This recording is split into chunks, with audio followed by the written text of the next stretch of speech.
If you're working in the FX markets, you'll come across terms like interbank FX markets and institutional investors. If you want to learn more about this and other kinds of market participants in the FX markets, do check into this video, which talks about the different types of market participants in the interbank FX markets.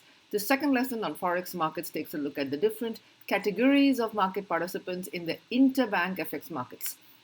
What do I mean? Okay, and before I get on to the video, let me congratulate at Shisha0902 because she got a job in a global bank in FX settlements in Bengaluru.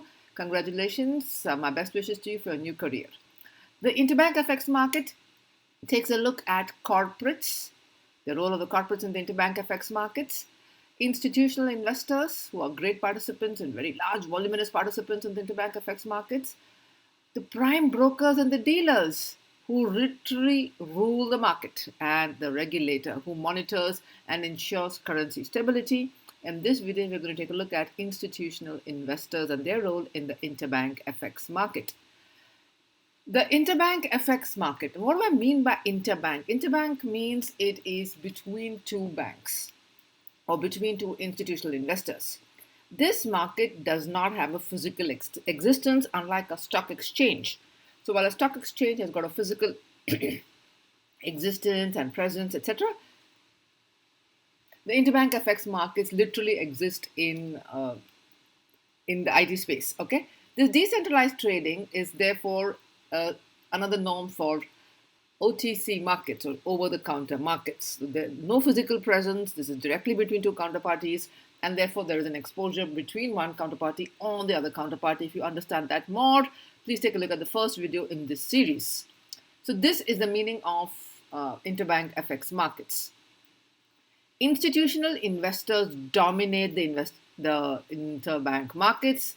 These include commercial banks and investment banks.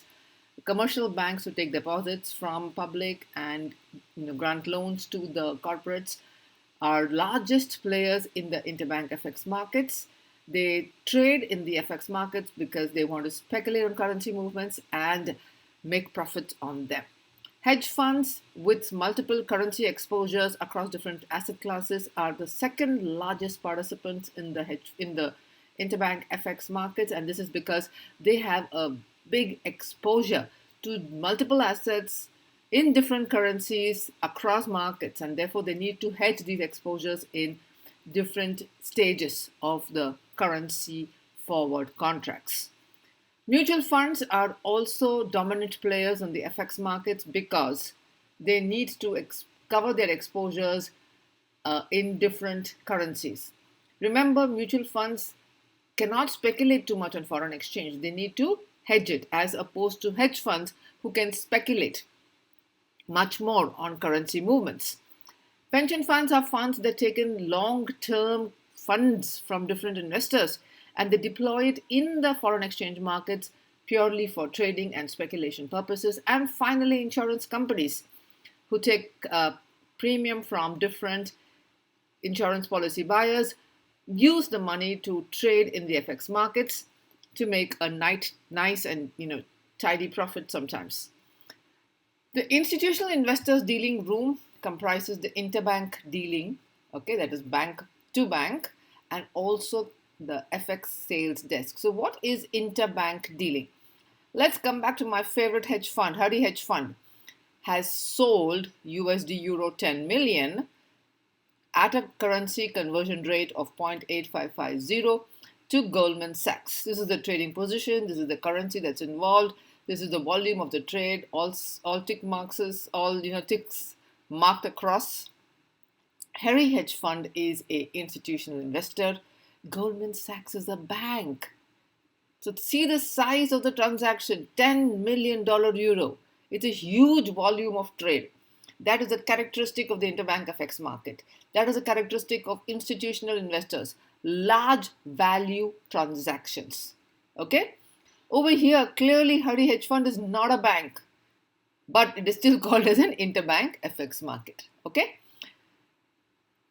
On the other hand, Amazon, a large corporate based in the United States, has got significant exposure on USD JPY and it wants to sell 10,000 million JPY. That seems like a lot, but if you understand the JPY to dollar conversion is $1 is equal to almost 150 JPY, the dollar equivalent of it is much smaller. Okay.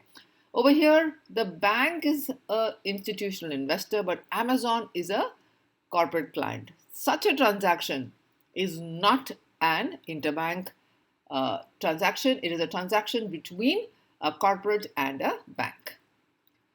Corporates that need to participate in the FX markets include importers, exporters, those companies that have issued foreign currency bonds, and those that are subsidiaries of other large multinational corporations.